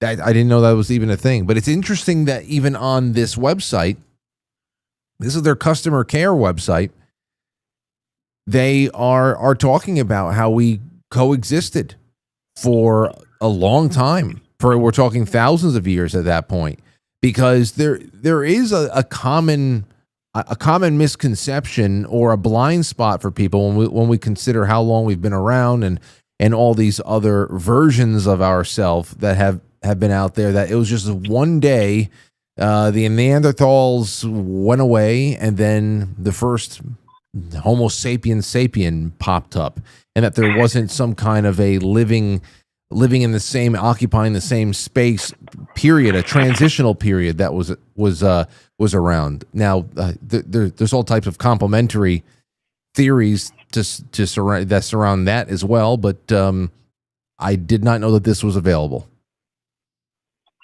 And Frank, not to get you on a whole different topic, I was just curious, how does that sort of thing relate to your reading of the Bible, I guess? Because I'm open to it being an old Earth, and I've heard different theories about Adam and what have you, but I was just curious on that, and I won't derail it too much more than that. No, I'm glad you brought it up, because during different parts of David's presentation tonight, I was wondering just how people were taking it in the audience. And I know that that certain things are always going to push people's buttons and challenge things. But with me, I never really freak out too much. And when it comes to Genesis, I always just wonder about whether or not that was the beginning of the new story. What did we talk about tonight with David at one point, that it seems that every so often the chalkboard is wiped away and it starts again. And you want to talk about great resets. I had that conversation with Timothy Alberino a couple of years ago about the ultimate great resets, and how many times has the world been reset where we were brought back to such a condition that it was essentially like a new world was formed all over again. And it doesn't frighten me at all. I like hearing about it, and it just gives me something to ponder later on. But I tend to think that Genesis might have been one of those points where the world had just been reset again. Maybe that's the case. Or if we're talking about single origin point for all creation, for all time, if that's a single origin point, then okay, then let's keep talking about it. But it doesn't make me it doesn't shake my faith, and that's something. And see, what I tell people is that Jesus spoke of certain things. He didn't speak of others. It was mostly Paul that spoke of Adam. So I'm not saying that Jesus didn't think there was an actual historical Adam, but he didn't speak about the Genesis account. So I don't think it should rock anyone's view of the Bible. Well, I would like to just hear what people think about this in general. What does it mean? What does it mean long term, going into the distant past and going forward and all of that? I think it's just an interesting question that I can bounce out and hop out to the audience. So maybe some of that will come in at some point. All right. Well, Frank, thanks for having me on. Thanks for calling in, RJ. All right. Talk to you. All right. See you later. Yeah. Well, that's always one of those things that crosses my mind when we talk about things that are really existential. So much happening, especially with this shooting there too. there is it's a little bit more of a visual element of demonic possession in this, with some of the drawings and stuff that have been put out there. I mean, the fact that so much of this is digestible now for the public, it's nuts, man. It really is. Stove, thank you for the tip. Says, just a little something for the show, Frank. Super chat time. Man, oh man, I appreciate you. There's some really, thank you guys and gals for thinking about me in the super chats tonight. Joe Martinez, thank you for that. Let's see over on Rumble, see how people are doing. Everybody seems to be doing well. We got a super chat from Jay Semo, says, wow, lots to think about. Great show. Yeah, there's a lot to think about there. There is. It's either the world is going to be geophysically shaken like a snow globe and just rocked 90 degrees this way, or essentially ice age, because of, I use the example of the old computer screen. So you have to hit the degauss button and everything just kind of like shakes, and all that static electrical charge is kind of just broken up and all that stuff.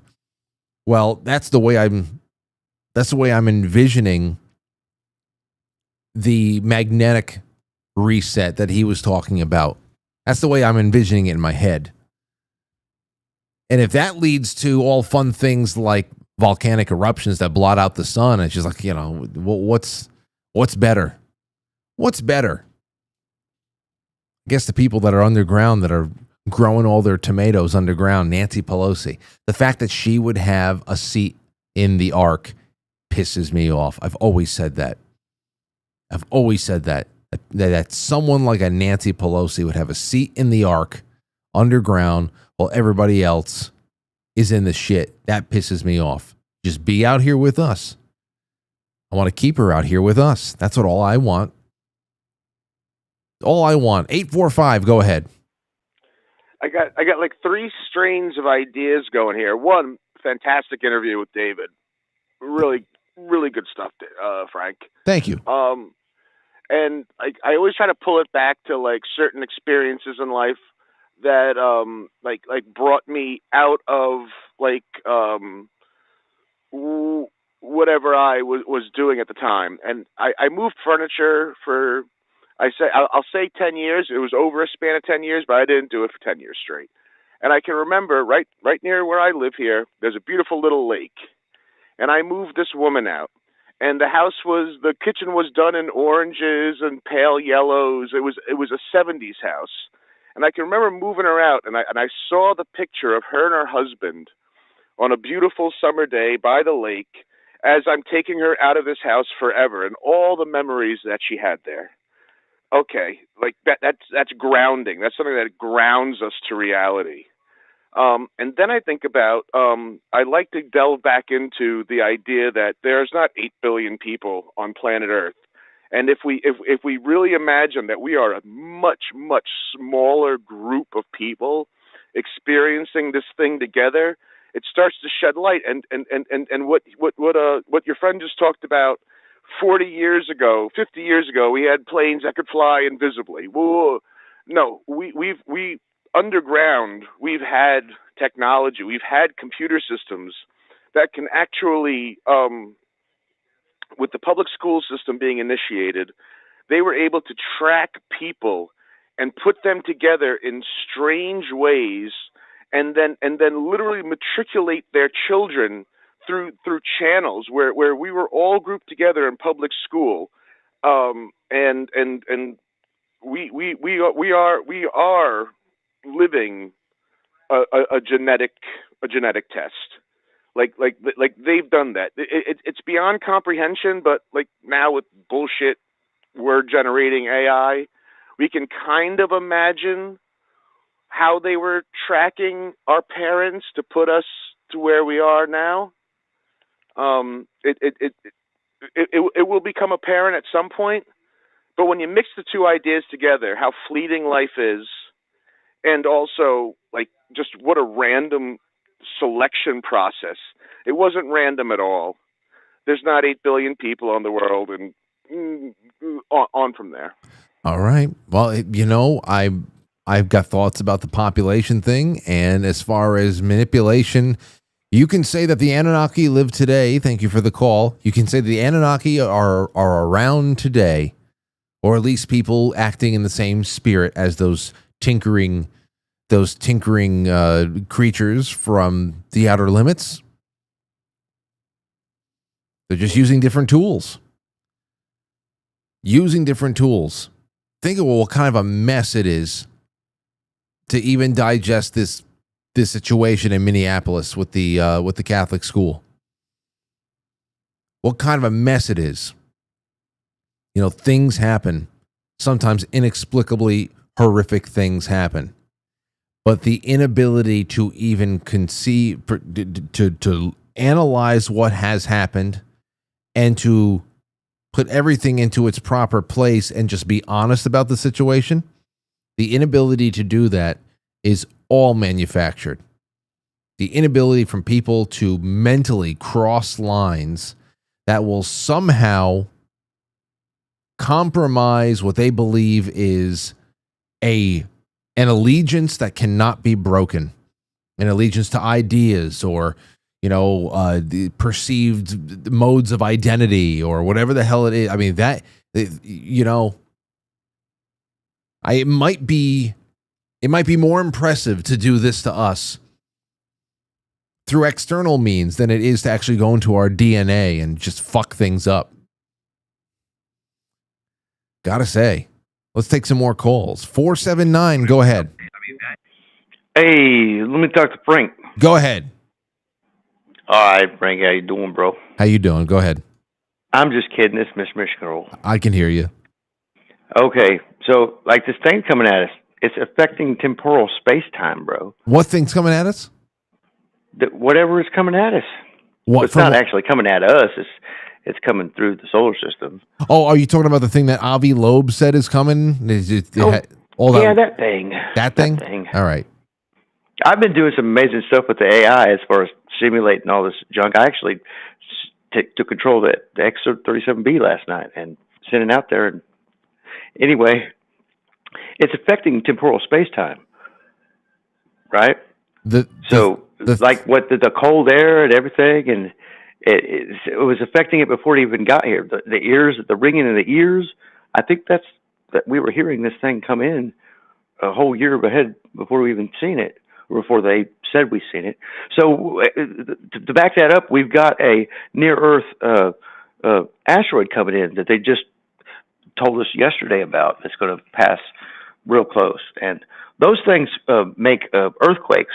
If they're bigger than 15 meters in diameter or going faster than 75,000 miles an hour, they will create earthquakes. This is science. This guy named Unknown Eagle, young guy, developed a few years ago that was doing it on YouTube. Okay. Well, So essentially, you're just adding your 2 cents into how much of a chaotic universe it is, and there's a lot more unseen things that are contributing to our level of disruption right now that we can even possibly conceive of. Fathom, right. I think we need to sit down and analyze that a little bit and just take a breath and get back to preparing for this winter instead of trying to eat everything these guys are feeding us about, it's aliens, but it's aliens, or something like that, because I really don't think it is.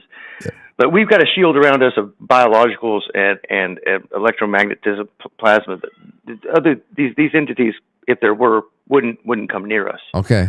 With a wet stick. Wow. You know what I mean? I get you. Well, I'm with you, and preparing for every season, and of course, is a very, very important thing. I appreciate your call. Preparing for the season is a very important thing. Every chipmunk out there is preparing for the winter right now. But of course, an ice age is going to be a little bit longer, a little bit more challenging. I got an email last night.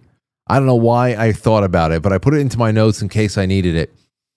And I think I want to read it now after that call. It's all about chaotic energy. It was something else. I got an email from a guy named David. and not the David from tonight that I just interviewed.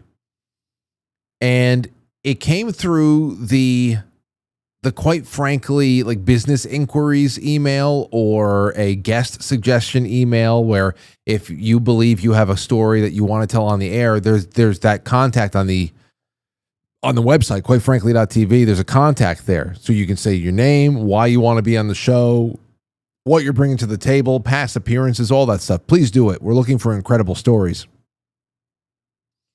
Listen to this email.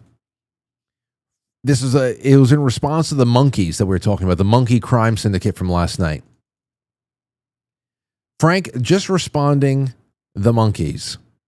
The Med always had a monkey with a Shriner suit playing a squeeze box. If you saw the monkey, get the fuck out of there.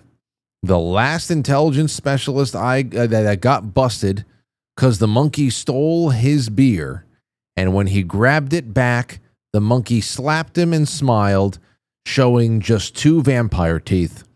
Cute little bugger. The last intelligence specialist just remembered a bunch of little guys with sticks hitting him after that. The captain said, "Why did you hit that animal, son?" The last intelligence specialist replied, "He hit me first, sir. I wanted to play cards at that Monte Carlo casino, and there were no cards played on that night. Maxwell was there. I got hammered instead. I remember the most beautiful blonde chick in the world at the bar. I got her laughing hard, and don't you know she had the same teeth as the monkey.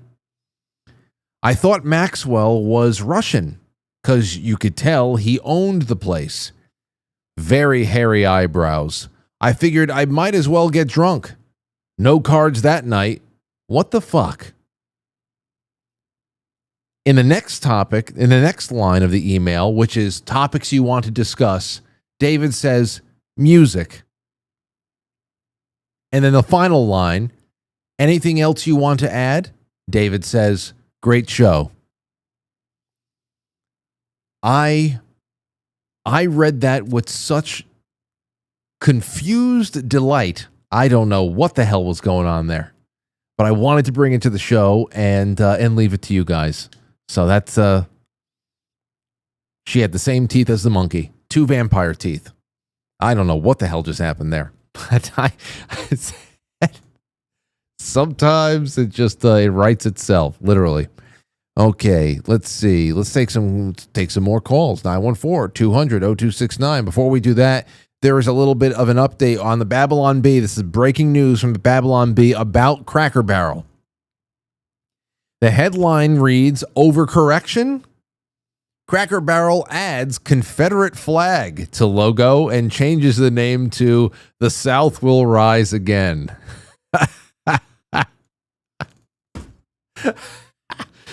Oh, and the quote reads, "We have listened to our customers and have turned the clock back." That's it. Slight overcorrection. We didn't ask for all that, but whatever. Anyway, I thought that you guys would like that one. Stupid. Oh, man. Okay. What else do we have here? I have a couple of things in the notes for later on. Here's one from John. John says, Frank, thank you for your lanternfly updates on Twitter the other day. I have become pretty adept at murdering them as well. I prefer to use the word murder too. Well, good. And I am a murderer of lanternflies. And for those of you who need some reminding, they are not fireflies. They are the Chinese plague that showed up a few years ago and are now everywhere. And let me just give you a little bit of an update on this, because this is something you want to talk about, strange things and strange things going on planet Earth. Well, I have been able to observe these things over the last couple of years and their behavior. I've taught Aurora how to hunt them, and she lays waste to these things. She kills them. She kills them with scowl on her face. I love it. I love the anger I see coming up in her. But you'll never see someone fly swat an insect. with more prejudice in their hearts than when I strike down a lanternfly. You will never find someone who hates the bug more than me. And here's the thing that I've learned. And when I talk about lanternfly, I'm talking, hold on. I'm talking about the disgusting. It's disgusting. Disgusting. I hate looking at it. Blech. Disgusting. The first time one of these things fluttered next to me, I said, what the hell is that? That's kind of cool. Look at that. Look at those little polka dots on the wings. And as soon as they spread their wings, there's a brilliant red something underneath. And then they're everywhere. And they're eating people's tomatoes. And they're everywhere. And you hate them. And they're even more disgusting when they're in their nymph phase and they don't have their wings. Anyway. So this part, obviously, is where the head is. This is the ass end of things. I don't think that you could confuse yourself there. You need to hit them head on. If you can swipe from the front of them down into a swiping, slicing action into the front, you will be a lot more successful on the first strike. If you want to stomp on them from the rear, okay? If you want to hit it from the back, you are going to be jumping around for a little while.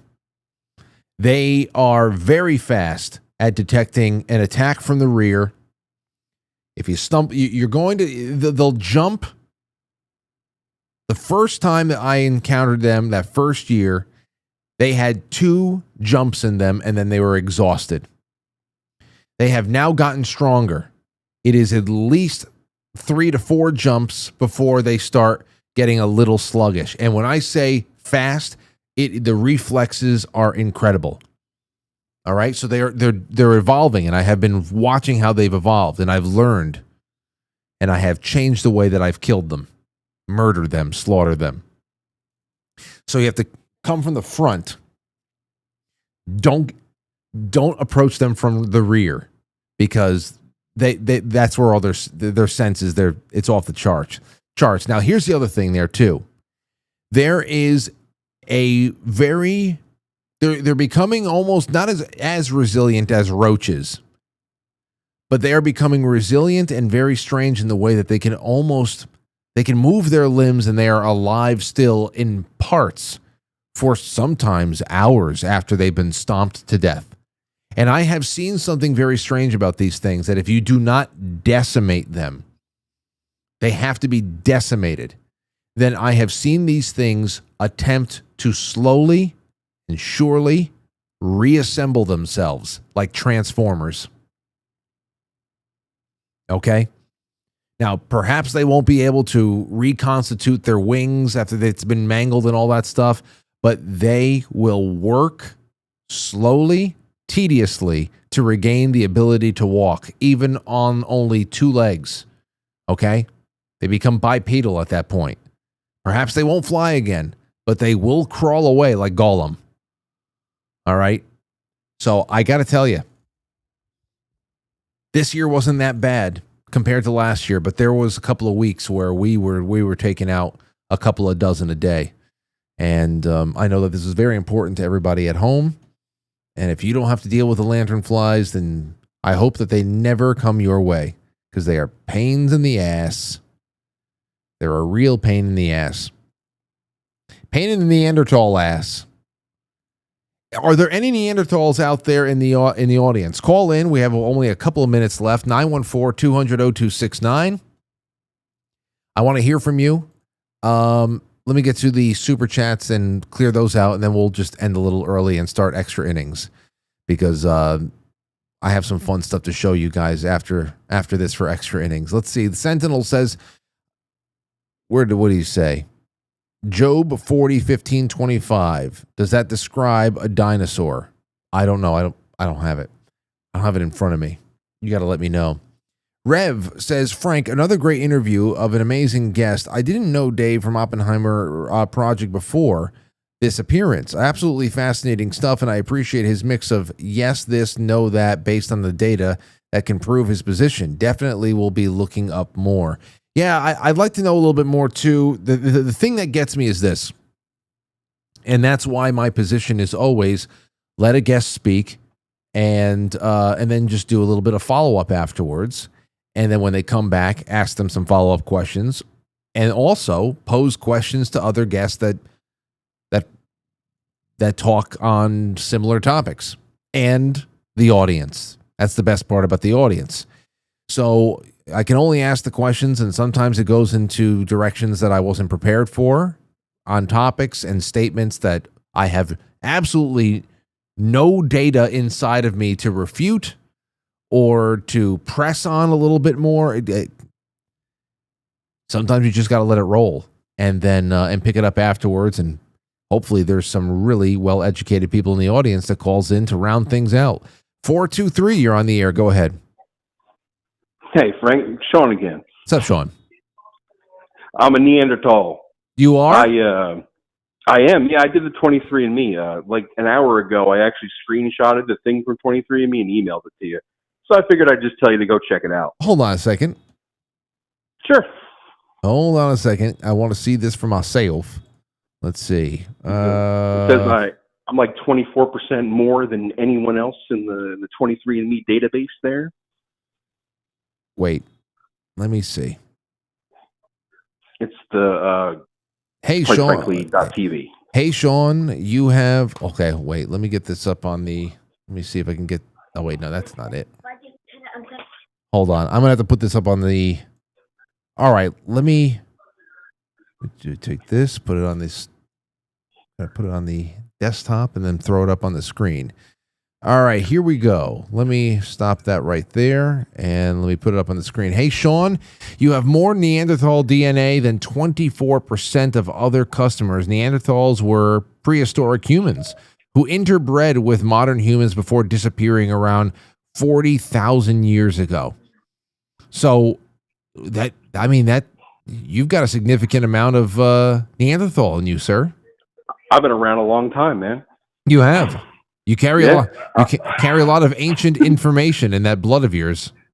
I know. I can feel it, man. Sometimes. So do you have uncanny superhuman strength? Yeah, kind of. Okay. What's the heaviest thing you ever lifted up? I told you yesterday was that it was like a 400-pound crate that I just kind of like lifted up and got over that whatever that was. That's right. The dock. It was like 400 pounds. I had no idea I could do that. And it was, I mean, it hurt, but like I did it. I can't believe I'm talking to a Neanderthal right now. I'm right here, man. You know, knuckle dragging and everything. Wow. Okay. Well, dude, thank you. This is a really fast turnaround time. I wanted something to put up on the screen. You gave me just what I needed.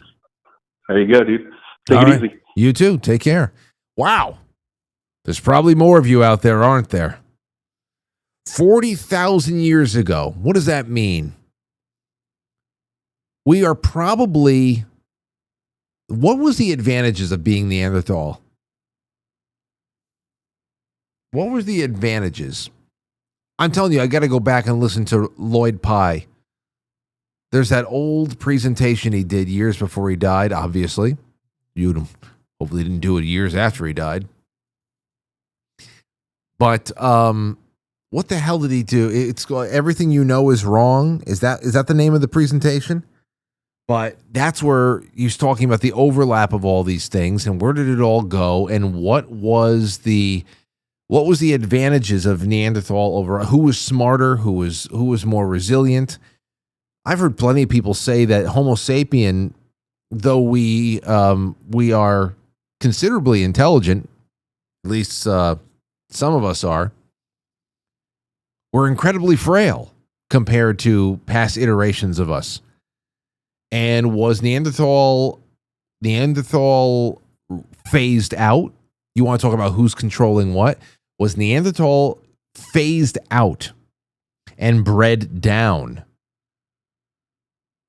because we are in some way more controllable? I always, that's a diner conversation. That's a conversation you hear going on in the booth next to you at the diner. You shut up. Everybody shut up. You're eating your whatever. your chicken mescaline wrap over there, and you're just listening to them. You're not even talking to anybody at your table. You want to hear where they're going with this theory. So, what do you think about that? Well, we don't have that much time to talk about it anyway. Thank you, Jay Britz and Steve Ellis and Max Meeks and Stowe Stube. Joe Martinez, thank you guys for all of your super chats. The little goes a long way. I appreciate it. Haywood says the Dark Knight satellite goes pole to pole and no one knows how old it is. And let's see here. And Darren Kuyu in Turkey is like 18 levels deep and is supposedly thousands of years old. I haven't heard about the Dark Knight satellite in a long time. That thing is still out there? And nobody's taken a shot at it or brought it down or whatever? There's never been an official statement on what the Dark Knight satellite is? I mean, I haven't heard somebody even mention the Dark Knight satellite in years. The last one probably talked about it was probably Matt. Matt has brought up the Dark Knight satellite a few times. Let's take another call. 417, you're on the air. You're the last of the night. Go ahead. Hello? Well, what are we going to do? The Sentinel says use of the electromagnetic energy generated on the Earth's surface has more to do with the damaging of the atmosphere than carbon emissions. If the atmosphere is a filter and shield from energy from space and the sun, if we are beaming that energy back out through it, it follows that we are affecting the longevity of our atmosphere through wear and tear. Good stuff. All right, one last shot at the last time. 320, you're on the air. Go ahead. Hey, this is Brian from Minnesota. How's it going tonight? Brian, how are you? So you're out there in Minnesota. Are you anywhere close to the circus right now? Probably about an hour north of it. Okay, so do you have thoughts about anything in particular tonight or just local news? Well, just local news and kind of tie in what you were talking about last night. You know, I was driving around in my truck just listening to the podcast from last night. And one thing that I'm a very avid Second Amendment type of guy. And I just think that if they did like a national concealed carry, everybody would think twice about what they say or do. You know, I mean, if that kid thought twice that, you know, maybe there was an armed teacher in that school, he wouldn't have done what he did. You know, he just thought twice about it. And here's the thing. This is still your worldview, which I share, would still be an incredible hedge against lives lost, because if people are just realizing that people realize their situational awareness, you know what's going on, you know where the trends are with mental illness, you know the trends in the culture, and you just understand what's going on here. And if you are looking over children, then you just will say, I need to be able to respond in a lethal manner as quickly as possible. But other than that, I don't think that would be a deterrent for somebody like this rudderless psycho that went and did what they did, because the plan was always to off themselves afterwards. They're not trying to avoid death. They're running toward it. They just want to be able to take as many people as they can with them. If it comes to where they keep going over the scenario, the targets that they're picking, and all they think that they're going to get is one or two, they will probably just settle for one or two before somebody takes them down. The real question is, again, situational awareness and understanding where we are as a culture, and what free people who are not afraid to profile people and are not afraid to be on the lookout and set up any kind of defense, meaningful defense of those who need the protection the most, are just going to be able to be free to do that without having any of these psychopaths who stand in and try to become a buffer between other psychopaths and their ability to roam freely and hold jobs in places and twist the arm of society to recognizing their chosen identity and all that shit. Or last night's conversation that we were talking about with death row inmates in New Jersey, who so badly wanted to die, they're asking to go to Pennsylvania to get it done quicker. And the psychos in New Jersey are like, no, we need you to be alive for one reason or another, for some political, bureaucratic reason. I mean, this is what we're talking about. It's several layers of psychopath, and we just need to be able to act on our own. We really do.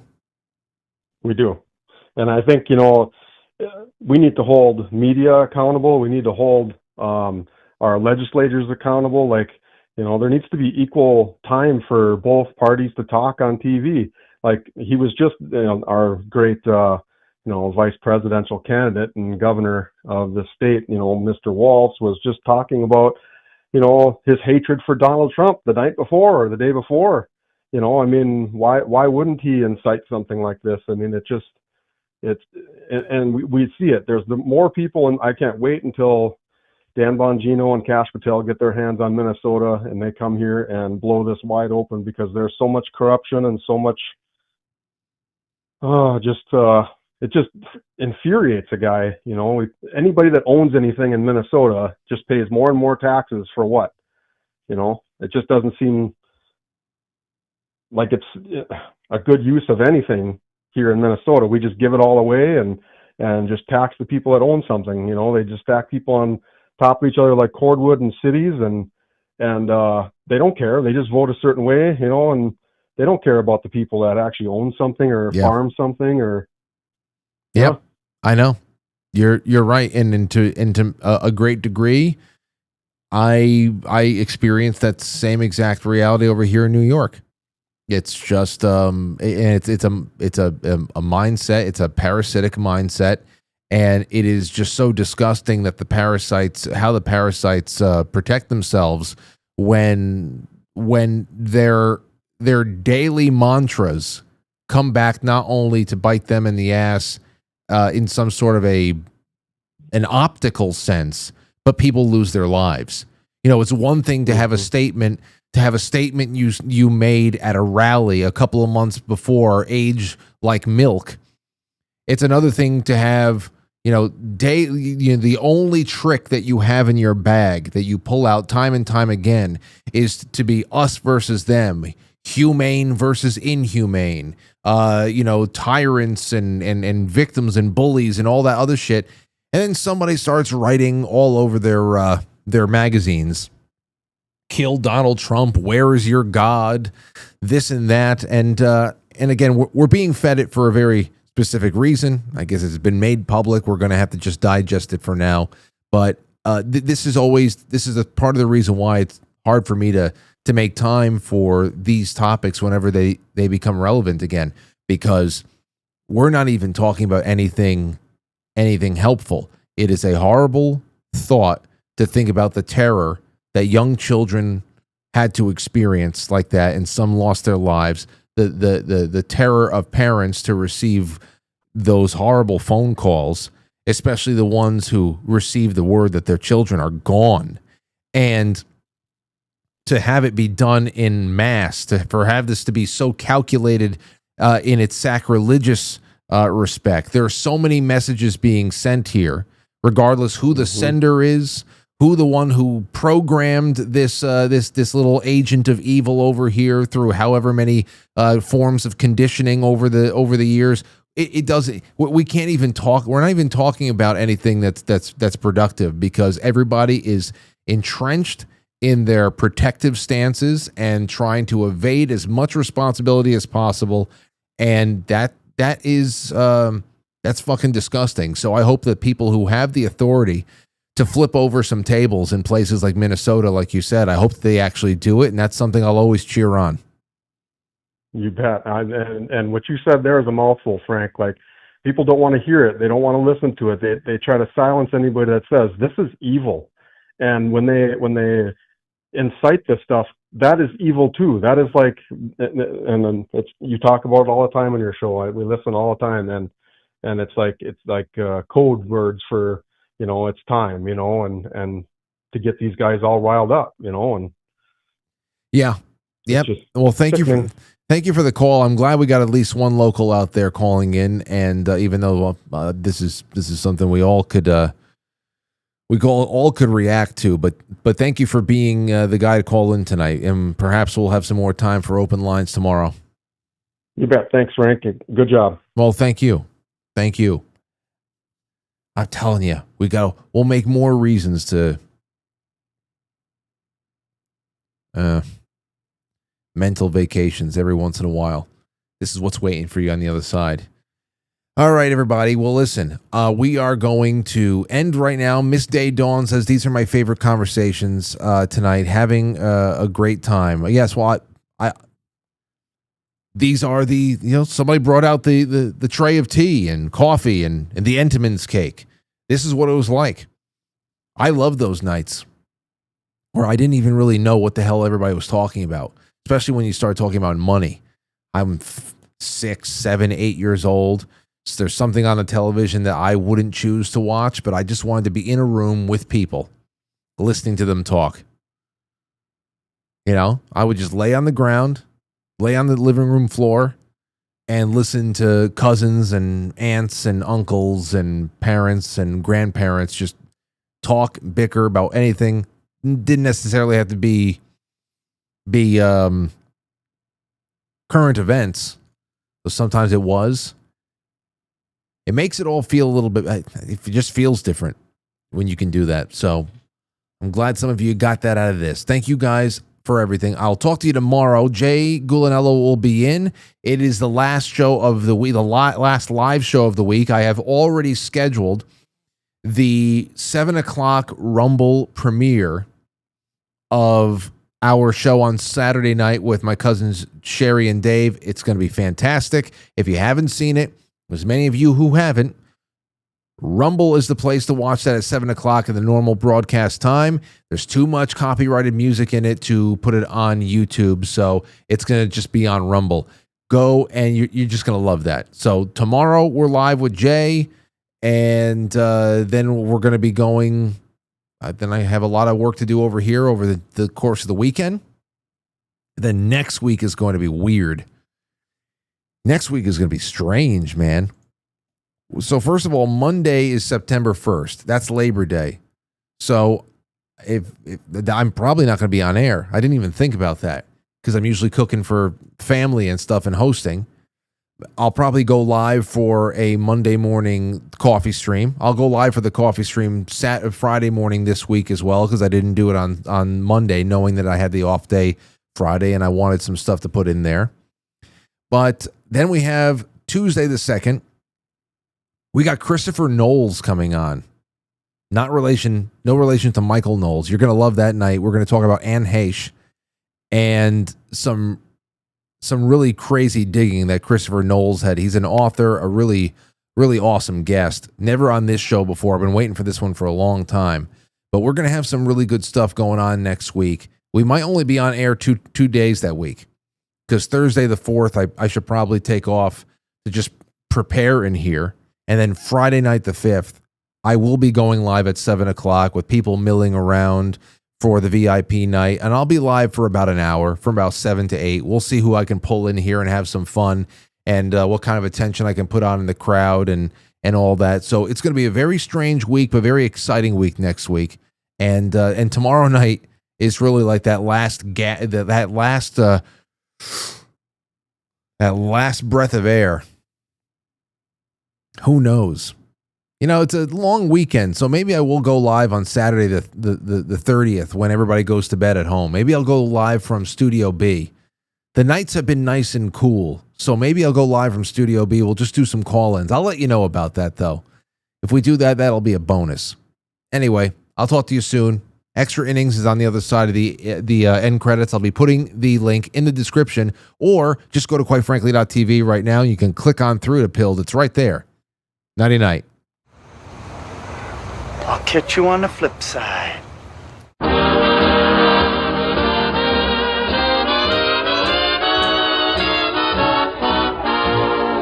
All right, everybody. Thank you so much for chilling out on Planet Chaos. Well, Miss Day Dawn, thank you for your Rumble rant. Thank you to Jay Semo. Thank you, everybody. To Haywood out there, thank you to Jay Britt, Steve Ellis, Max Meeks, Stowstube, Joe Martinez, and more. All of you on Gold Pills, I'll be paying attention to you in just a second. Get over to pill.net. We're going until the lights turn off. Nighty-night.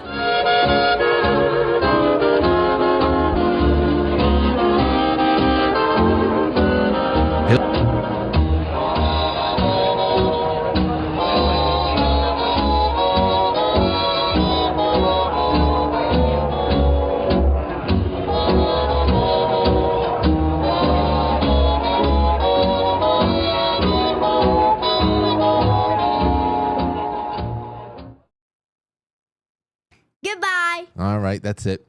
Thanks, everybody.